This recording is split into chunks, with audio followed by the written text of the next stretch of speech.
This is the Kibanda Pundits. I am back. Welcome to me.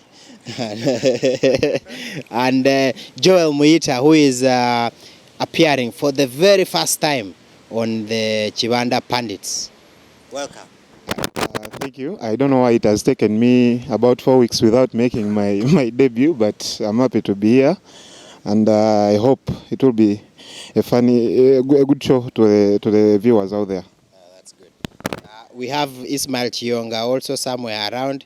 He's just finishing up a bottle of mineral water, and hopefully he will be joining us very, very shortly. But straight away, I want to go and talk about the crested cranes and the new updates that are going on there. Yeah, they started training, I think, last week on Thursday, because the team was summoned on Wednesday, and the team initially that was summoned had about 35 players, but this morning the head coach Farida Bulega and his technical team and her technical team decided to trim the team to about 27 players, and they will be entering camp tomorrow at the FUFA Technical Center in Njeru, ahead of the CECAFA championship that will be happening in Tanzania. Of course, a few days from the tournament, and you think they will have to fix a couple of things here and there. The unfortunate bit is that these players have been summoned when the league was just starting, because the league started on Saturday.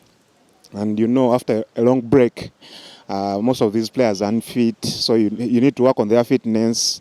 And I don't know if they will be in fine shape, but of course the coach this morning told us she's optimistic that by about 10th or 11th, when the team travels to Tanzania, they will be in good shape. Of course, the fact that we finished second last time out in Rwanda, maybe this time they are hoping to make sure they come back with the title. And given the fact that we won the CECAFA Under-17 championship, perhaps the girls will be trying to make sure they win their first ever CECAFA title. There has been a beef up of the technical team. Ayub Khalifa, one of the most, I should say, respected coaches in women's football, has been added onto the team. He was in charge of the CECAFA Under-17 girls national team, and he has won 4 league titles with Kawempe Muslim. So I think adding him to the team is a big boost. Of course, with Farida Bulega and Oliver Mbeke also on the team. There's also Edward Kaziba of SC Villa, but apparently he's busy with SC Villa, so he can't make time for the Crested Cranes. But of course, the team is in good shape, I should say. With the team, like I said, entering camp tomorrow, you hope they will have better preparations, and they will go to Tanzania with a lot of hopes. All right. We welcome here the man popularly known as Koja at the office. Can you explain to me why you refer to as Koja? For starters, I'm Koja because almost everyone here is more like my son. The likes of Edgar, Joel Muita, Ernest, Cole. I refer to them as my sons, so they ended up not calling me dad, but Koja. For Edgar's case, sometimes he even calls me dad. That's how I ended up being the Koja. Joel is denying you now. In Uganda setting, Koja has a lot of meaning, so maybe there is a hidden meaning behind Chionga being called a Koja. I'm a Koja the uncle. Not Koja the Koja. Yeah. So welcome Ismail Chionga to the Kibanda Pundits. Today coming to you from the Kawowo office, the November 4th. Yes, November 4th. Yes. Yeah. Is when we have confirmed that all the teams are out of the CAF football competitions. Let's talk about that. Yeah, from the start, I thought none of them was going to make the group stages. Really? Yes. Neither of either Confederation or Champions League, because when you look at the draw for KCCA, in the first place they had a team from Namibia, that was African Stars, and then they had a big mountain to climb against Petro de Luanda. They had just signed one of the top guys that I respect a lot in East Africa, that's Jakis Tuisenge. Of course, he did not feature in any of the games because he had issues with the work permit and everything. But later, it didn't matter because they went on and eliminated the KCC. And then after that, we all waited for the draw. And there was only one team that probably looked like one to beat. I mean, one that looked like a minnow. That was Cote d'Ivoire from Seychelles. They had lost to Sundowns 15-0 on aggregate. And then this was a KCCA side. This side around that never drew that side because at least I thought if they got that, they would be so much into the group stages. They drew Paradu, unknown from Algeria, but then I remember we were at Nambole, and after the draws, everybody looked happy about the draw, AS Paradu, until we all researched and realized that this is a team that had eliminated CECAFA, the record winners of the CAF Confederation Cup. So we had a second thought. They rarely concede away from home, and they don't concede at home, save for Alan Okero's goal yesterday. But looking at the KCCA squad, without Alan Chambade, Patrick Kadu, Timothy Awanyi, they were born to be weak. And then the replacements did not arrive in time for them to be registered for CAF, save for Simon Seronkuma, who I don't think would be a perfect replacement, save for Alan Chambade, and then Elisa Sam would be a good one for Patrick Kadu, but he arrived late. Then John Levita for Timothy Awanyi also arrived late. When you look at the KCCA side, they were not so much of short of ammunition going forward, but that defense line of Kato, Mustafa Chiza, and then Peter Magambo, Filiberto Benchan, you could see they were lacking a lot because what Timothy Awanyi did offer was more than defending, but the leadership, the character, the pace, and everything. They were going to miss this guy. I'm still in shock that they were not walloped against Petro di Rwanda. Yes, I mean it, because I thought Petro was even more composed than AS Paradu. That's before they dropped into this Confederation Cup. Then back to yesterday's game, the two-legged tie against Paradu. In the first leg, I did not watch the game, but according to analysis from the people I respect most, they did tell me the difference was Rukwago. That's Emma Emanzi, Ndiamhachi, one of our former members here, and then Elvis Senono. For them, the difference was Rukwago at Stadium Stadium Lugogo. First leg. Yeah, in the first leg.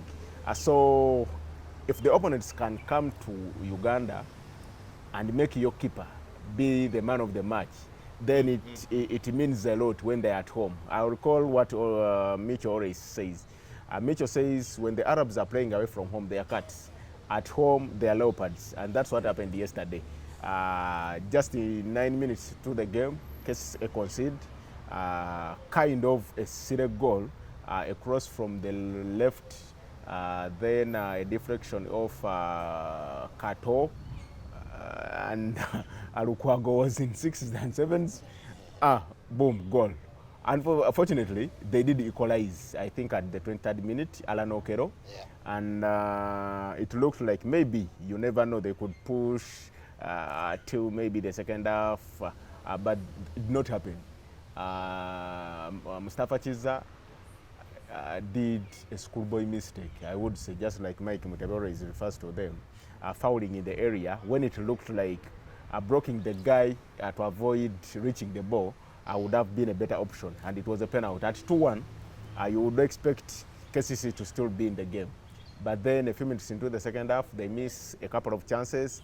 After missing a couple of chances, they are punished with a third and then a fourth goal. And for people that did not watch the game, 4-1 does not reflect what was on the pitch, because on any other day, it could have ended 8, 9, or 10-1.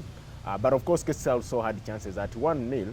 Anaku blasted wide, and then it was the same case with Mike Mutiaba, and they also had a penalty shout out turned down. But overall, you could see the hosts were more composed, they looked more efficient, and away from that, they were threatened from the first minute.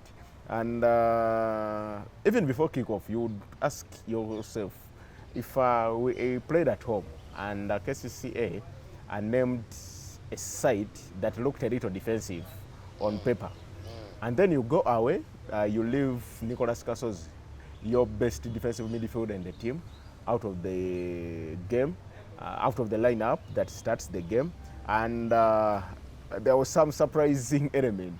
At 4-1, he brings on Kasozi, Nicholas, for a striker, Mike Mutiaba.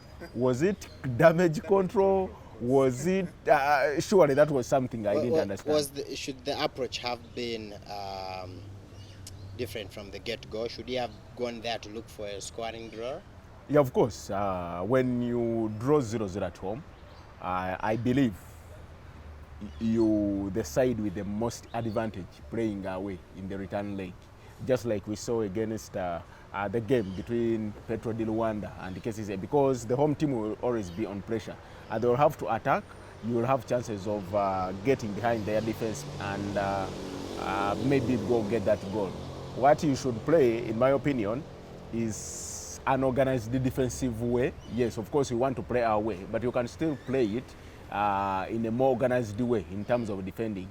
But then you go out there and name 2 forwards, and then a midfielder in Alan Okero, who usually helps the team only when in possession. Of course, he tries to force back these days. Yeah. Then a Mustafa Chiza, who rarely defends, because despite being a left back, he's only known mostly for his assists and crosses. Yeah. And then you have a Gift Ali and Muzamiru Mutiaba, who have grown up playing as attacking midfielders. Of course, I agree with Mike on the fact that Gift Ali should be playing as a deep number 6.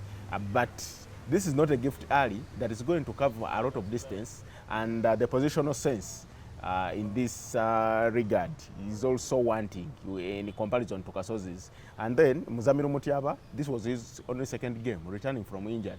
I thought, to me, they lost the game before it started, but of course it was always going to be tough.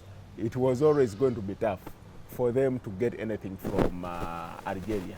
Okay. Joel, you watched this game, right? Tell us, what did you take out of this game? Personally, I think it's one of those moments when I should say the head coach, Mike Mutebi, should take blame, because every time Cases loses, is rushing to abuse players, to criticize them for throwing away the game. But this time around, I think Mutebi got it wrong at the start of the season. I think they didn't sign well. The couple of players he has, I think there was more of a mirage they got from the CECAFA championship, because he had used those young players and they won that CECAFA championship in Rwanda. Perhaps he thought that squad was good enough to go and compete on the continent, which I don't think. If you look at his defense, it's been wanting. Even in the league where you think you're facing weaker opponents, they have been struggling. And players like Samuel Kato, of course he's still young, but learning on job is very, very, very tricky. It's not easy to throw him in deep waters at the deep end, because it's the first time he's playing on the continent, first time he's playing in the league, and you expose him to such competition. I think that's where Mike Mutebi got it wrong. Of course, letting go of Alan Chambade, Awani, like Chionga said, was indeed a great loss for them, but replacements, I think, were not that fitting. And even the fact that they came very late, they couldn't be registered for these initial stages, I think that was in one way or the other very distracting for them. But going back to the game, there is this talk of respecting opponents when you're playing away. But Mutebi is ever insisting we are going to play our way, we are going to play an attack-minded game, which I think I should say Mutebi is not the best coach out there, and even the best coach in Africa would go cautious when he's away from home. But Mutebi doesn't respect opponents. he thinks he should go out and play the game that he plays in Lugogo.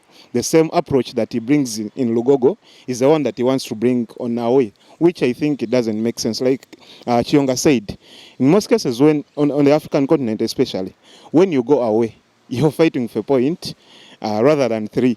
So you have to play a cautious game.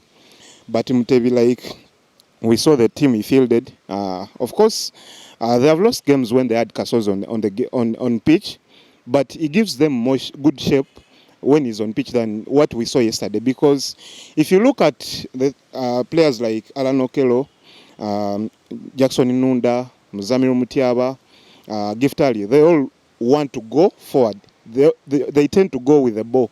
Whenever they are surging forward, no one gets that idea that I should maybe positional sense, I should remain and keep my position. They tend to be pulled away by the ball. So in the end, they leave their defense exposed. And that's where I think Paradu got it. Because every time they got the ball from their box, they were quick in making sure they make the transition to go forward. And that in the end affected cases. So of course, I would disagree with Chionga about Chiza's penalty, because I think there were about 2 players that the opponent beat. I think we should give credit to the opponent, because he got through. Of course, any opponent that wins a penalty or scores a goal deserves the credit. Yeah. However, there is that time we should also apportion blame to someone. Because, for instance, if you remember that ball, it was a kind of a back pass from Chiza, but not hit so well. That was inside the 18-yard box. In the first place, why should you back pass when you're inside the 18-yard area? That's a mistake. And 2, after back passing, in my opinion, the better way is to use your body to shield the opponent from reaching the ball. But he was already in front of him. So. No. You watch critically. The opponent goes behind Chiza, and then Chiza appears like he didn't even know somebody was coming. He tags him down. Of course, a soft touch, but this is you're away from home, and you've made a mistake, because most of the refereeing decisions in such instances also they will find what were your intentions. In the first place, you've made a mistake, you're back passing, and then you hit it so low. The only way you can win it back is by fouling. That's what he did. Lukwago sent the wrong way, 1-0. And actually in that game, Mike Mutebi ended up even substituting him for Abatachai. That just shows you how a bad day it was for Mustafa. Anyway, back to my point, I think, like I was saying, the approach by Mike Mutebi was itself wrong. And I think, if I'm not wrong, KCCA have only won 1 game away from home on the continent since Mutebi arrived in 2015. And that was against Mutiwa Sugars. That was CECAFA kind of. Yeah, they've only won once. That game 2-1. Drawn against. They drew against St. George in Ethiopia. Who else? Then against Petro di Rwanda. Yeah, they also drew goalless. Yes, I think those are the only 2 draws. The rest of actually, losses. I was trying to figure out how they've been performing in North Africa. They lost 3-0 to FUS Rabat. 4-0 Club Africain, 3-2 to Esperance. Then they lost 4-3 Al Ail. Then Al Masri. Al Masri 1-0. Then it was a total of 15 goals conceded away from home, and that was only the North African games, the teams that involve North Africans away from home. So, in my opinion, like Joel said, of course, being cautious does not mean being defensive. Because Kasozi is not the kind of player that will not use the ball so well. I remember Michael Mutebi once described him as Iniesta. That was prior to his debut. So what has changed from Iniesta between now and then? And like Joel has said, I remember one of the coaches that I respect most on the continent is Pete Somosimani. When KCCA was going to play against Sundowns in Kampala, I remember Sundowns had won 1-0 in South Africa. So I had a chat with him and a few other colleagues, and we did ask what does he expect of the game in terms of goals to be scored. He said, why should we score when we're already leading? And then we told him the coach, KCCA coach Mike Mutebi, says both KCCA and Sounders are attacking sides, so he expects lots of goals. And the gaffer in Mosimbane said, we are leading the game 2-1. If you score, we shall score. And so which means they had come for a draw, yeah. regardless. But you score, we score. And that's what happened. When KC scored, that's when we saw the real Sundowns coming up. But before, they were even wasting time. I remember their goalkeeper at the start at 0-0.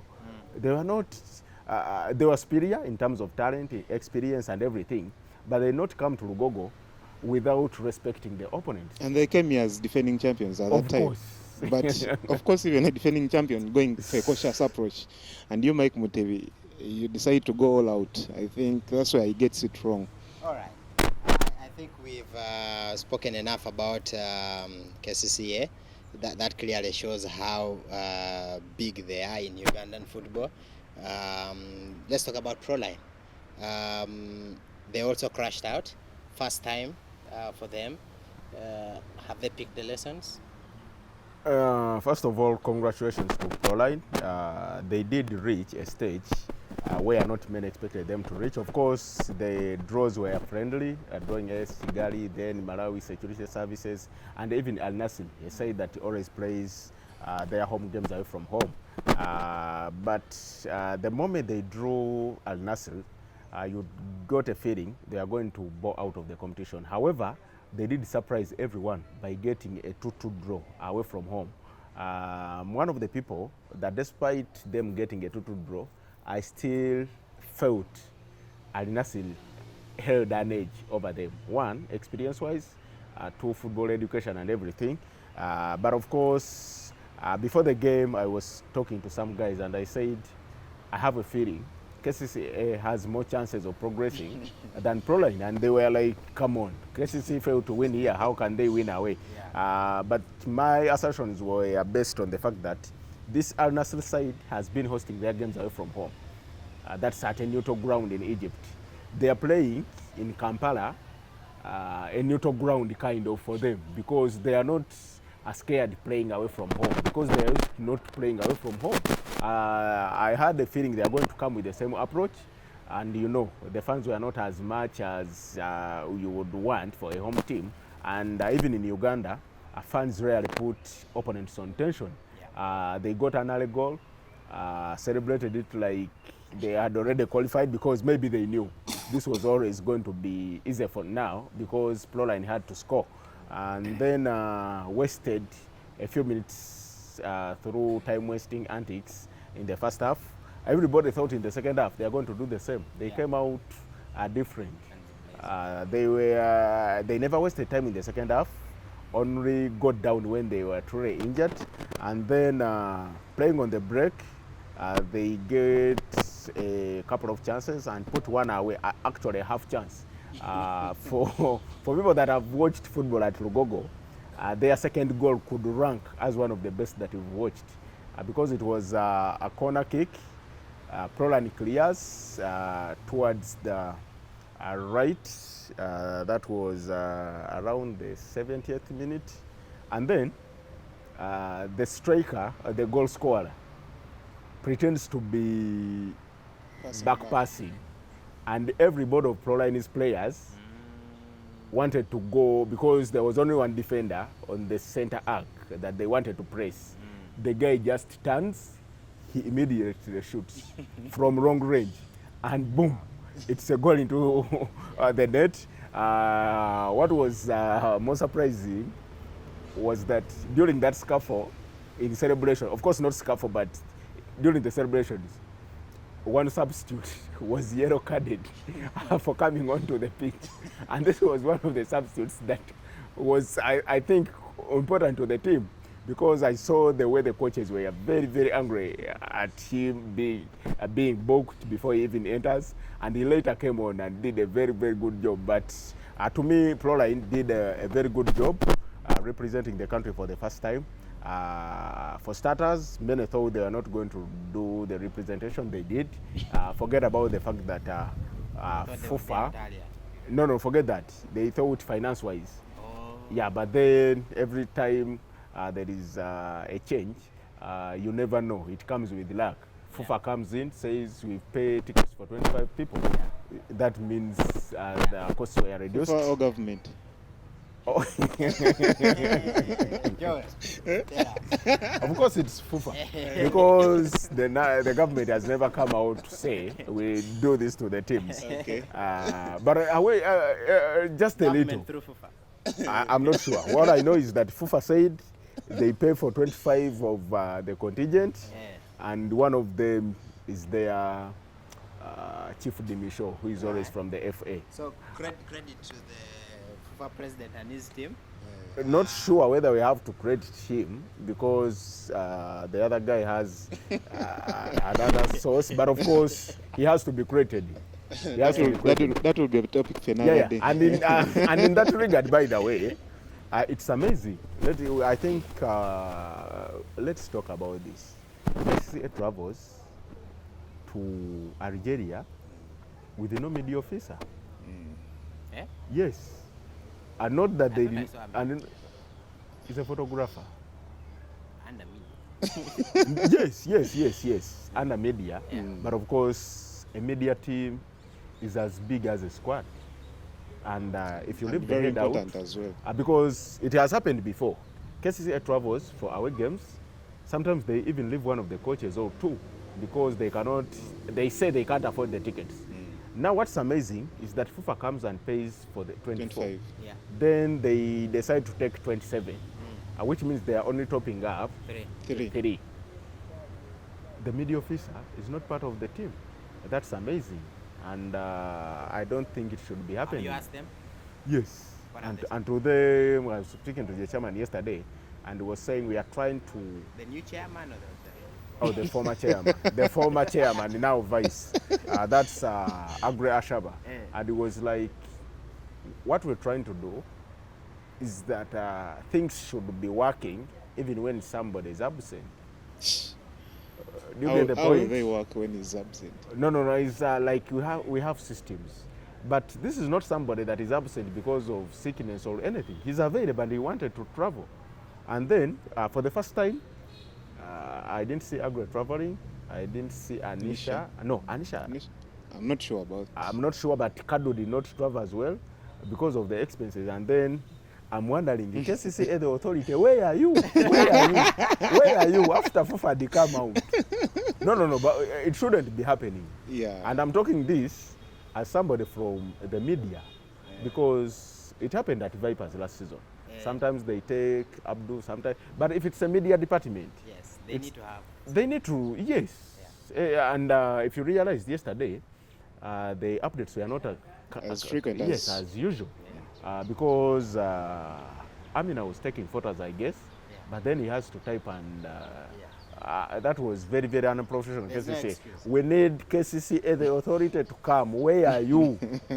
Joel, going back to Proline, did they, do you think they reached the best they could do? In my opinion, I think they punched above weight, because on the first time of asking, they go up to the playoff stage. Like Chionga said, not so many people gave them the chance to go all the way up to the level they reached.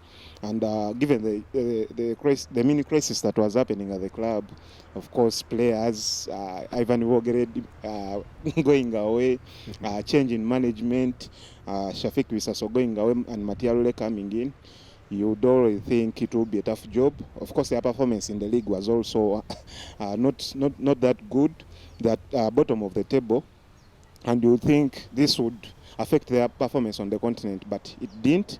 They finished unbeaten away from home, which is not familiar with so many Ugandan sides. Actually, they have a better record than my cases in the 4-5 years. Yes. Yeah. No. What I'm saying, they've drawn Three away away from home. home. KCCA have only avoided defeat 3. Of course, okay, they are equal. But that was in about 20 games. So I think Proline did a good job, whereas that they didn't qualify for the money bracket. But I think their first time on the continent, good job for them. And just to conclude on that, I think they put themselves under pressure, especially after getting the 2-2 draw, because everybody thought now this is done, apart from me, of course, and a few others. And then they failed to play to the occasion. They were rushing decisions, especially in the final third. They conceded 2 avoidable goals. And then you could say they were also a bit unlucky because they hit the post on not less than 3 occasions. In the first half, they did twice, second half as well. And of course, their opponent's goalkeeper also did a couple of good saves. But again, materially, with all due respect, the way he assembled the team also leaves a lot to be desired, because he had a midfielder, a central midfielder, and Ibrahim Wamana playing as the left winger. And then he had Mandela Joseph, also most of the times plays centrally, but this time played like a right winger. And then Arnold Serunjoji, Sam Chintu. It was a crowded midfield with no people. All right. No. On paper, the midfield looked compact, but without with a lot of spaces. These guys are shooting today. No one is taking all prisoners. You know. Well, when I was away, I was seeing things trend online, things to do with pitches and all that kind of stuff. Joel. Of course, as a country, we still have a challenge of facilities, and in I should say, things that affect Ugandan sports or sports industry at large should be summed up in 4 things: funding, infrastructures, legislation, and policies. But I think You should run for president. infrastructures we are doing, but even the national stadium we have. Mandela National Stadium is a disaster waiting to happen, because drainage system very poor, the state of the pitch itself, and I think I saw yesterday the managing director Sewanyana was on a TV show, and he said there has not been any refurbishment of the facility for 23 years since it was put up, and you think. Come on, government. Do you mean the playing surface? No, the stadium itself, because it's not about the playing surface only. Because if you look at the seating arrangement, the interest itself, exactly, there's nothing like. So it's more like just a playing facility present, but not catered fund. I think it's not a good set. Of course, we've seen a couple of other pitches affected, Wankulukuku as well. I think Luzira as well, but before maybe we blame government or any other person, I think the stadium owners should take it upon themselves to have teams that manage these facilities, because it's more to do with the grounds than maybe the entire facility as all, because if you have a proper drainage system on the ground, I think there won't be waterlogging. But every time there are heavy rains, the water can't go anywhere, and it has to log on the pitch. Then you're playing a game the next day, then it rains after the game, then there is another game tomorrow. So I think the people that are in charge of these facilities, of course, most of our clubs here don't have pitches owned by themselves, so it's a challenge that if you have somebody having a facility like, let's say, Wankulukuku, he can get 20 million from an event that will be happening, or a musical show, let's say on Sunday, then there's a game on Tuesday. So after the show, it rains, and you know what happens after. So I think the state of the stadiums, our stadium in Uganda, is really appalling, and the stakeholders must come out to make sure they find a proper solution to this. because I am told there's a game that will be played in Bombo, a facility that wasn't passed at first. Yeah, because I'm told one of the teams should have been Bright Stars wanted to use it, but they were told you can't use it for now because it wasn't passed by the FUFA licensing committee. Most of the pitches. Then we will have a game happening at midday tomorrow at the FUFA Technical Center. Lunchtime kickoff. Express fans out there will be hosting Maroons at Injeru. I'm talking about infrastructure. That is something that happened with Villa, who hosted someone at Maroons. Yeah. They hosted URA on a day that it had rained, and a day before it had rained, and there was a FUFA Big League game. So they literally played in a crowd. But I think, in my opinion, yes, we can say clubs, we can say stadium owners and everyone, but this is something that we need government to join hands with the sportsmen, because if you realize, a lot has been done in terms of, say, infrastructure through roads and everything, but we always forget that sports is an advert for the country that is never paid for. And we always welcome back the likes of Chiptegei, Kiprotich and everyone, but we rarely forget where do these guys train and start from before we get to know them. This also goes to the sports administrators. I've been on several platforms and they did advocate for this. When the former president say meets Mr. President, Yoweri Kaguta Museveni, during that period when the cranes are doing so well, in my opinion, something like we need this infrastructure should be tabled. I'm not saying it isn't, but I've followed President Museveni for some time now, and I know how he reacts to things.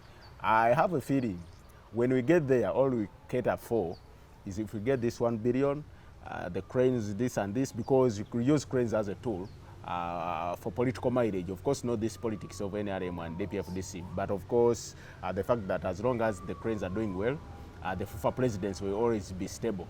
But we always forget that Denison Nyango, Paul Muchulezi, the likes of Azira did not start with the cranes, and they are playing in good facilities out there. But what about the likes of Solomon Mutesa out there, the likes of, say, Clive Chaze, Joel Muita, who play every day from Kataka. I'm not saying the Kataka FC, but from bare grounds. I think actually the other time Kawowo Sports had a friendly at Legends, and it had rained heavily that day. Yeah, that's why we ended up losing that game, because we are not used to playing to such grounds. Yeah, but I think, to me, when we get a chance to meet the government, we all know the government. No. Baka, I don't think meeting Baka is meeting government. The government is Museveni. I think when we meet Museveni, we should tell him, you know, Mr. President, yes, these are 500 millions for the cranes. But of course, the cranes have Airtel, have Nairobi's, have a few other people coming in. What about if we invest this billion in Kacheka? We invest this billion in Masaka Recreation Ground, Mbale Municipal Stadium, because sometimes the money cranes receive can renovate those pitches. But this is the cranes of, say, 23 players, 7 coaches, and a few officials, the likes of Africana and others out there. In my opinion, no, because if Masaka Recreation is in good shape, we shall see more tournament wages coming from that side. If Mbarara Kacheka, because these are government-owned stadiums, by the way, you find they are under municipal, but they are doing so bad. You will know, we cannot blame the fact that, say, why should Mutesa 2 Stadium Wankurukuku host a function or a ceremony or a concert a few days to the game? But how much does Express pay to the management that the concert owners don't pay times 100, you see? Let me ask a question. You look at a club like Villa. Why don't they have really surely their own infrastructure? You know, the thing is, I'm one of the people who would love to see clubs having pitches and stadiums, owning them. But let's be realistic. Building such or having such is it's not cheap. And away from that, I'll No, give but you. Villa doesn't have even one that can get waterlogged. No, I'm not talking about that. I'm saying we should be having. It's not Villa. Wachiso Giants, every team that plays in the league should be having somewhere. They are very sure they can dictate terms. Yes. However, let's see the trend. Even in Europe, how many teams in Italy own stadiums? Those top, not so many. Most of these, especially stadiums, should be government. These teams should be having training grounds and say backup. I'm not saying they should be lazy out there and don't do the job. I'll give you an example. When a person like, say, Lawrence Mulindwa builds that, do you know why it even attracts a lot of attention? Because it's not something easy. The likes of Moise Katumbi. I'll give you an example. In Tunisia, is it Tunisia, Algeria? Tunisia. Club Africain, Esperance, they all use one stadium. I remember when the KCCA went there, St. George was also playing there. One played today, another played tomorrow. Let's engage government. When we engage government, as we also push for these clubs, because these are clubs that had the chance to do so, but they were not foresighted then. Because I can imagine during that period, 92, 91, 93, land was land was no, yes, they even had the money, but they not have the foresight, because the likes of Patrick Kawowo, instead of, say, buying land to build a stadium, he built houses for players to reside in. Yeah. There is an estate in Luafo for Villa players and then one in Luowa. But of course, they are being used by every player because nobody even monitors. Yeah. There are people close to Villa masquerading as officials that will get rent from the search.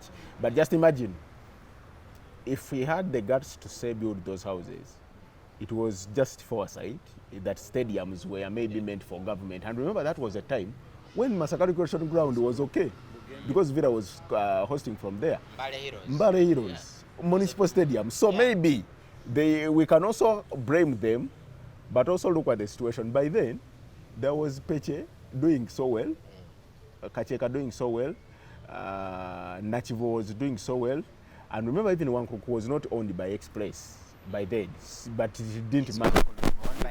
No, I mean, because most people think that Express owns Wankuku. But by then, that's why it was even easier to ban Wankuku from hosting games than banning Nachivo, because Nachivo was a public property. Yeah. But right now, instead of even, say, trying to refurbish the ones that we have now, we are selling off Nachivo.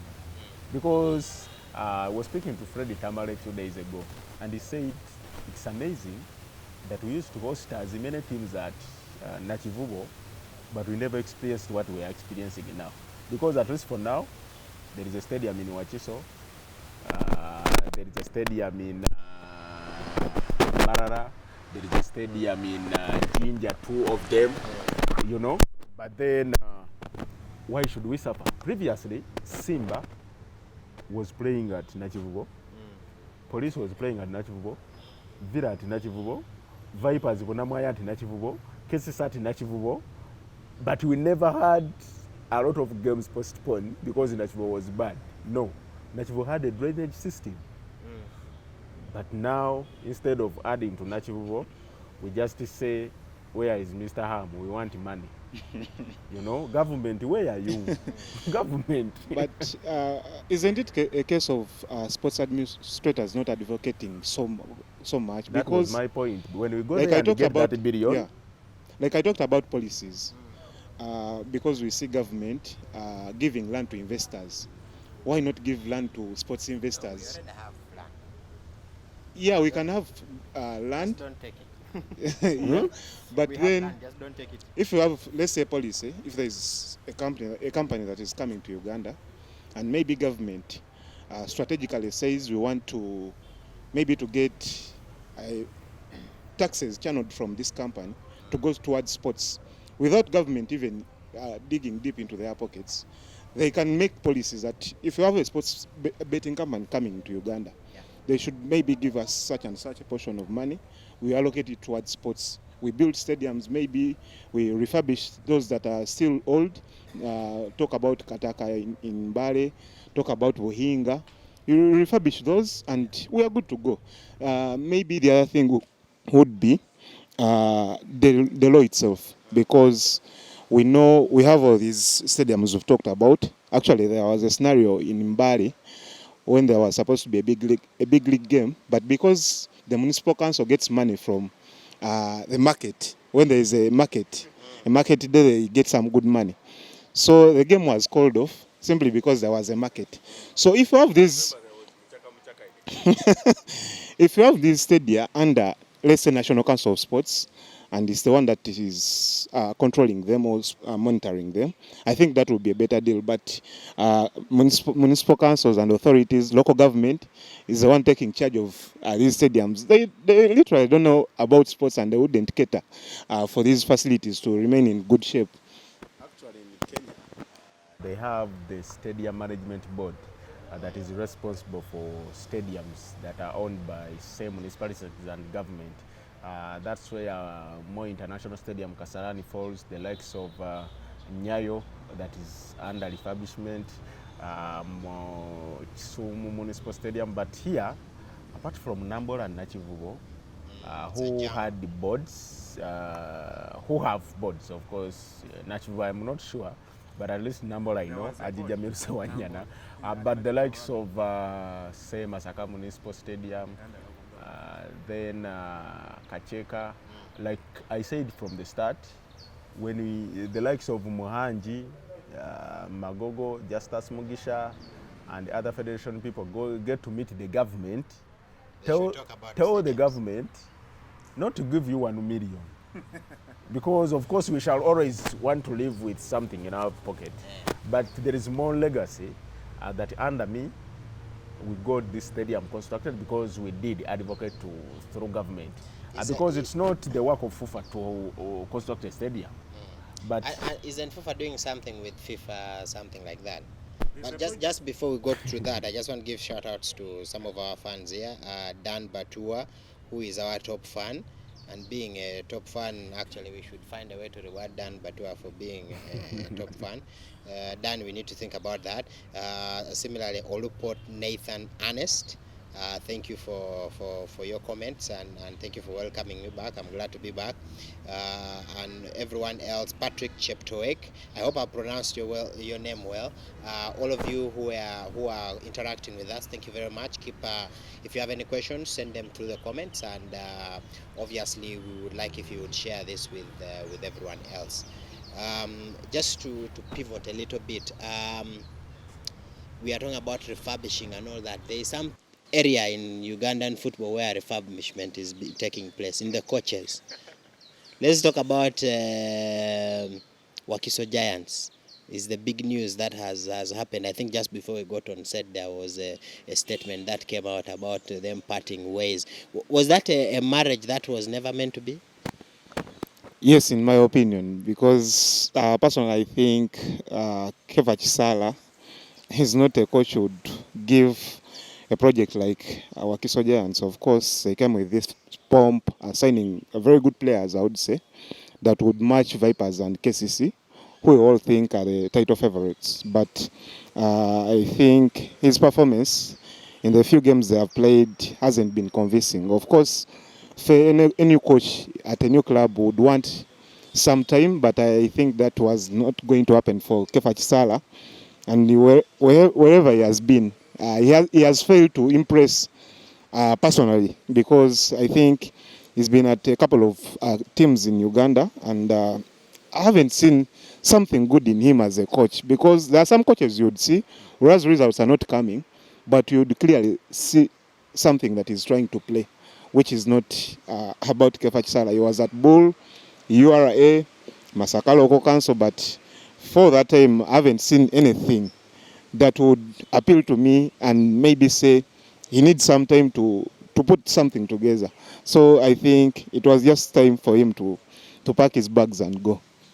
Is that the same thing with Bosa?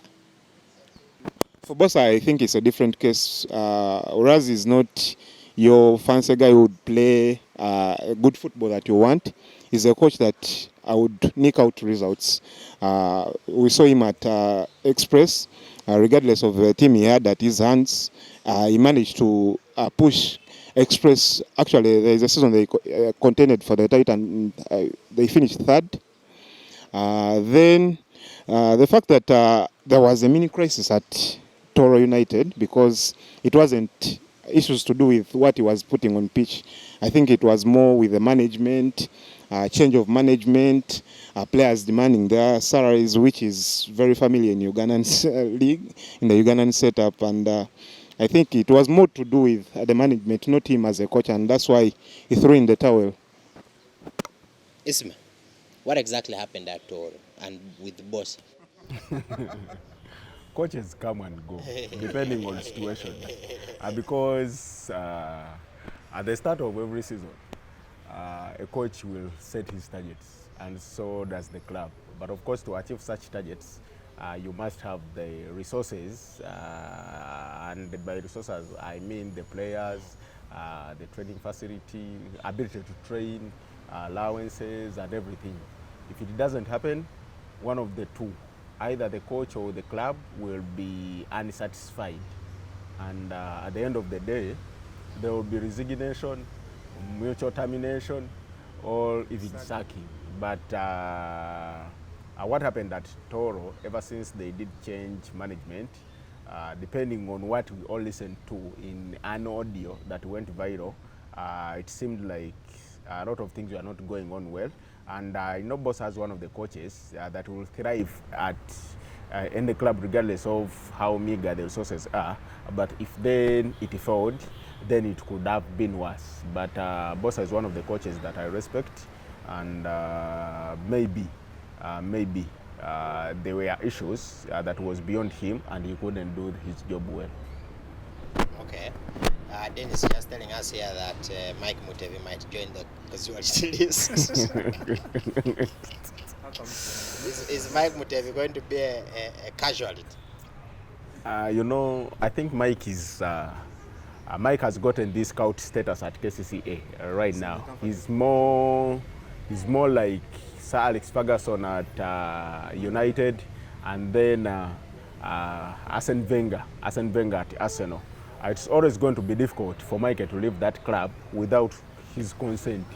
And I don't see the Mike I know that is obstinate about a certain project that he bundles after every season, because if you have a project, you don't have to break it down every season to have a new one in place. But in my opinion, he's still one of the best coaches we have around.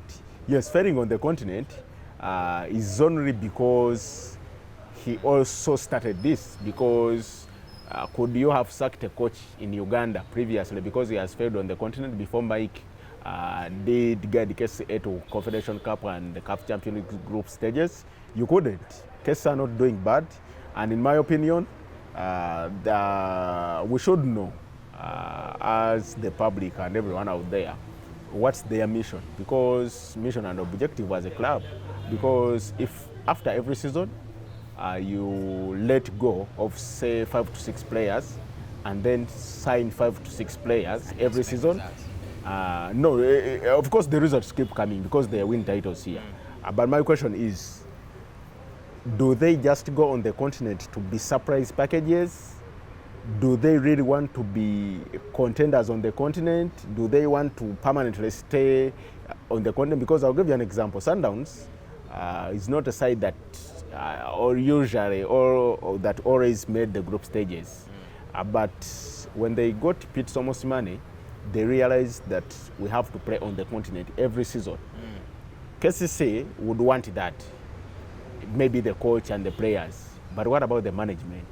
what we all need to know. And this is something that sports-wise clubs, administrators and everyone sometimes rarely come out to state.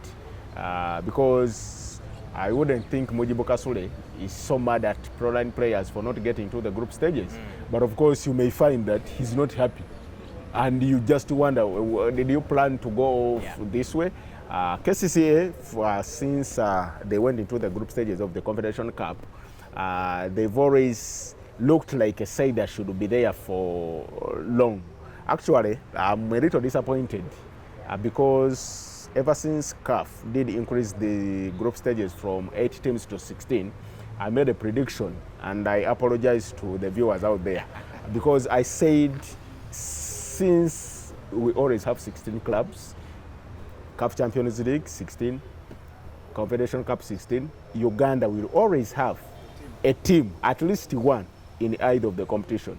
It's amazing and shaming that was for the past 2 seasons now, we don't have any. Yet the likes of Mauritania are having teams there. Where is the consistency? Maybe it's high time the likes of Villa and Express got their houses back in order because at least we saw what they could do, and sometimes history follows history. Because it was KCCA, a team that tried to do so well in 1997, that did it later in 2017. I remember, I'll give you an example. Villa that played under, was it Chiria? If the group stages had 16 teams by then, they would already be in the group stages before they yes, before 8-1 rugby. Is a Villa fan. Al Khartoum. Then they did play Zanzibar, and they were winning home and away by the way. And in that process, they only lost 1 game because they also beat FUS Rabat here, but they were out. So in this era, where you need just 2 games to get into the group stages, it's a shame that we don't have a team. Well, Isma is banking on pedigree and hoping that the likes of Villa and Express will come back. As we sum up the football section, any thoughts, Joe? I'm only not satisfied that Isma Chionga has deviated away from the question about Wakiso Giants. He hasn't given...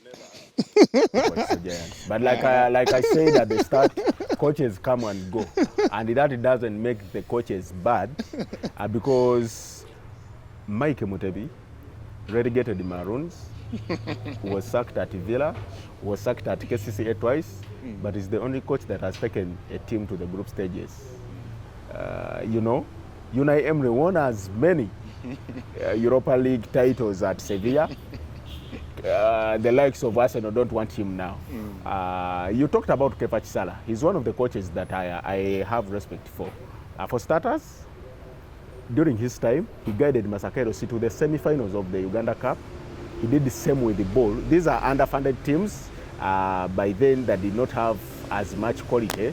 And then it was during his time at Ball that they played some good football. Because yes, Bull always performs well, but if I ask you what do they play, it's hard to explain. And that's why I gave an example yes a few days back that they are leading the table, but Proline and Police that are down of the table had the players on the national team, but Bull log leaders did not have anyone. That explains that maybe the players are not coached so well at those clubs. But away from that, Wakiso Giants, coaches come and go. I think... Is that an official statement? No. The official statement is on the official pages and the website of the club. Thank you, Isma. I will not squeeze you anymore. By the way, tomorrow, Wakiso Giants plays Vipers in Ichitende, 4 p.m. What are your predictions? 1-2. 1-2. All right. So that is Isma. Thank you very much. And Express 1 p.m. Mukasana. Large kickoff. At Fisher Turf? At Fisher Turf. And Sim has been there twice and lost all. All right. So thank you all. We are just going to bring in a few more pundits as we say goodbye to Ismail and Joel. But in the meantime, let's get some parting shots from Joel. I should say a week that so many sports lovers should look out for, because games are still happening in the league, and a couple of other things happening. Of course, I'll be keeping tabs on the Crested Cranes. Like I said, they enter camp tomorrow. They will be in Njeru, so I'll be there to see the players that will make the final cut. So that's perhaps that will be happening this week. But of course, I can't leave the show without congratulating South Africa for winning the Rugby World Cup. Yeah. That was a very exciting match. I was a bit split because you know my wife is from England, and therefore I'm supposed to support England. At the same time, I am African, and so that was a very tough moment. However, now we have here a rugby expert to tell us how did you enjoy that rugby final? It was very exciting for me to watch the Rugby World Cup. I was very disappointed that this was England's World Cup to lose, and that's what they did. They were outsmarted, outclassed, and everything went the way of South Africa. And I think this is going to be probably the best performance we've seen from South Africa, actually scoring their first tries in the World Cup. But away from the Rugby World Cup, in Uganda we had the Shield quarterfinals and the main cup quarterfinals of the Uganda Cup, which is the season opener for the 2019-2020 season. And I will begin with the Shield Cup quarterfinals at Kings Park Arena under heavy downpour that has highlighted the season for Uganda in all sports.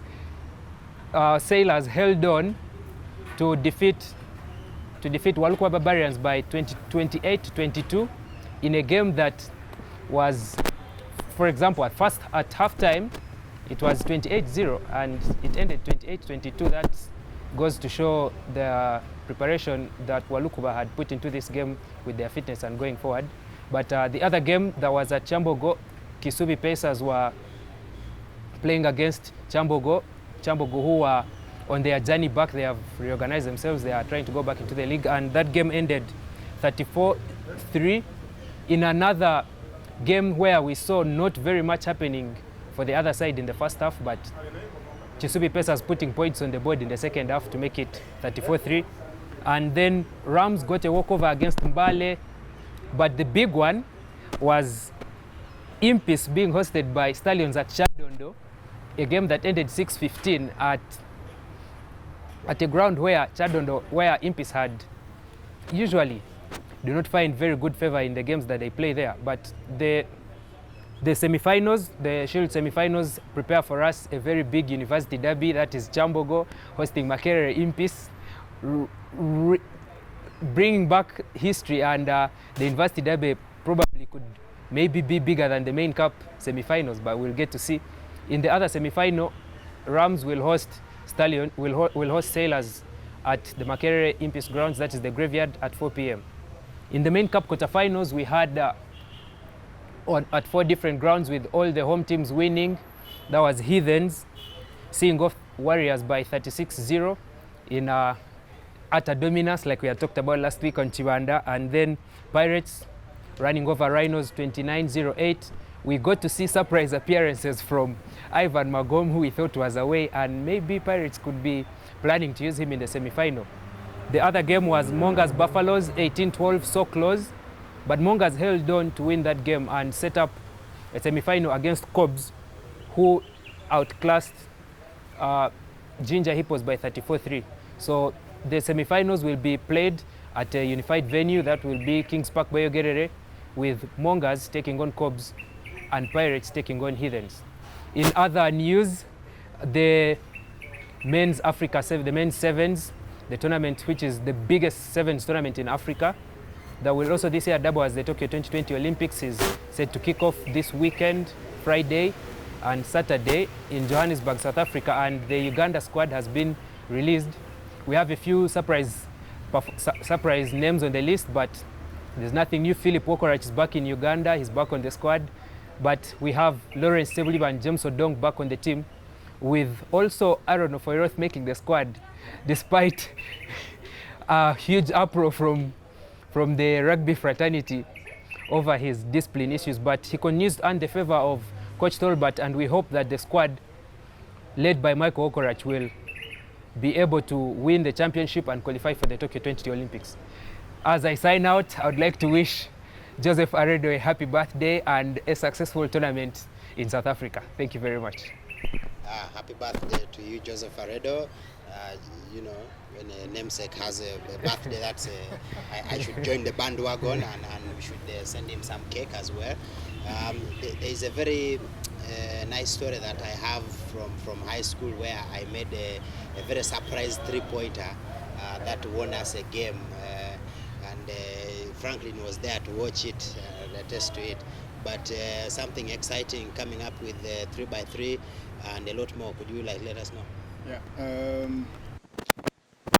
The biggest news I think happening this week in basketball. The biggest thing happening.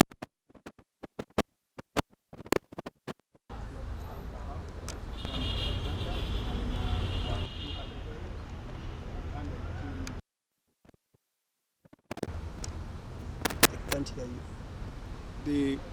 The under-18s and the open category. The tournament is going to be hosted at the hockey grounds in Lugogo, and as we have said before on this show, I think the preparations are in high gear, and you would expect Uganda is going to be very competitive in this tournament, given how high ranking they are in the 3x3 basketball.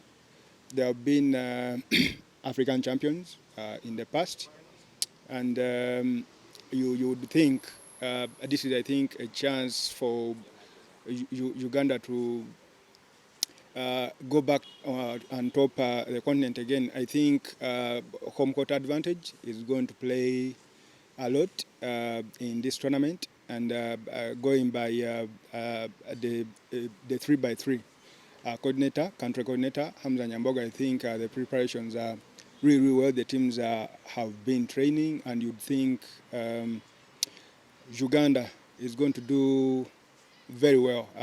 You need to be at the hockey grounds starting Friday to see the shorter version of the game, and it will be very exciting. Now, some other thing that was confirmed before, actually after the last show we had, was the second round of the Basketball Africa League qualifiers. It was confirmed that Kigali is going to host one of the tournaments at the Kigali Arena, a modern basketball court in East Africa, and without doubt, yours truly will be there to see and cover the tournament in which Stoke Oilers is going to be a part of, to see the teams that are going to join the Elite 8 to make the 12 teams that will play in the 2020 Africa Basketball Africa League that was initiated, which would be like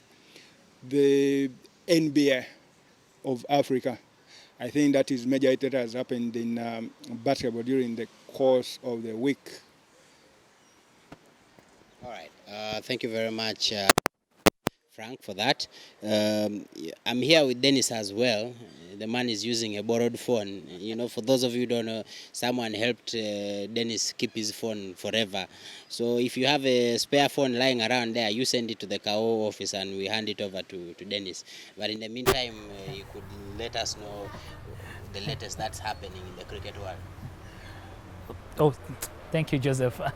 And for information of anyone who's sending their phone, I prefer iOS. So I'm hoping an iPhone is coming to the Kawowo office. But to talk about cricket, last week, I think what is happening to football is also disturbing the cricket.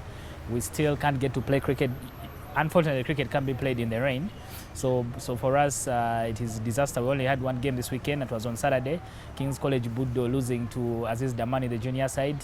The Wanderers Avengers game is still technical, but my Wanderers didn't show up, so they might probably lose points. But I understand the team management appealed to have the game rescheduled because they had checked the weather update and it told them that there will be rain on Sunday. So they were hoping for a reschedule, but that's up to the games committee to decide, and we'll know later. But even on Saturday, Joseph, in case you didn't know, if you haven't seen any photos, as in goal for my Mwiri League team, I think Dennis Onyango deserves he deserves a Nalubale medal because being in goal is not very easy. And the only goal that went past me was from a girl, so it is that bad, but the rain still didn't make things any easier. But more cricket today, the cricket cranes landed in Zimbabwe on Sunday morning. They left Kampala on board Ethiopian Airways and on Saturday night. Early morning Sunday, not Saturday night, and they arrived Sunday morning in Harare. They were well received by the Takashinga club who are hosting them in Zimbabwe. And we mentioned that Takashinga has been to Kampala twice, in 2014 and 2016. They are one of the most popular indigenous cricket clubs in Zimbabwe, and they produce the bulk of national team players. The likes of the Masakadza brothers, Elton Chigumbura have all gone through that club. So they are hosting our cricket cranes. There's been a bit of banter on Twitter from people in Zimbabwe. They think that the Ugandan team touring Zimbabwe is below their class. But I think they need to get grips with the reality that we are getting close, and they should be welcoming. The more they entertain us, the easier for them to understand how far they are. But the game is already happening. The cricket cranes scored 223 for 5 in their 50 overs. Some good stats for the team. Roger Mkasa had 22, Hamkayando 32, Arnold Otwani 34, Ronak got 11, and Dinesh Nakrani got a half century with 63. And the captain, Brian Masawa, had a 43 of 63 balls. Maybe notable there in that effort was that our strike rates were a bit low. Roger scored 22 of 44, which is very unlikely. Usually it's the other way around, 44 of 22. And Ronak had 11 of 21 balls, so the strike rates were a bit low, but that depends on what kind of grounds they were playing on. So far, in reply, the Takashinga under 23 team is 125 for 4 in 34.2 overs. They need about 99 runs to win off 94 balls. So a close game, but you can follow it. We have a live link on the Kawowo socials. If you need to follow the game, you'll find it there. Until the final ball. The team will play in Zimbabwe for about 10 days. They will play 5 games. Today is their first game. They will have 4 more games. Tomorrow they play T20, take a break, and then they will play the final 3 games thereafter. This is the build-up tour is in line with the World Cricket Challenge League that will be played in Hong Kong at the end of this month. No, it was sent from Hong Kong to Oman, so the league will be played on November 30th to December 13th. So after this tour, most likely we will know the final 14 players who will be on that team. There are currently 16 players in Zimbabwe. See, the official list had 16, but from the photos I've seen, Shazad Kamal is not in any of those images.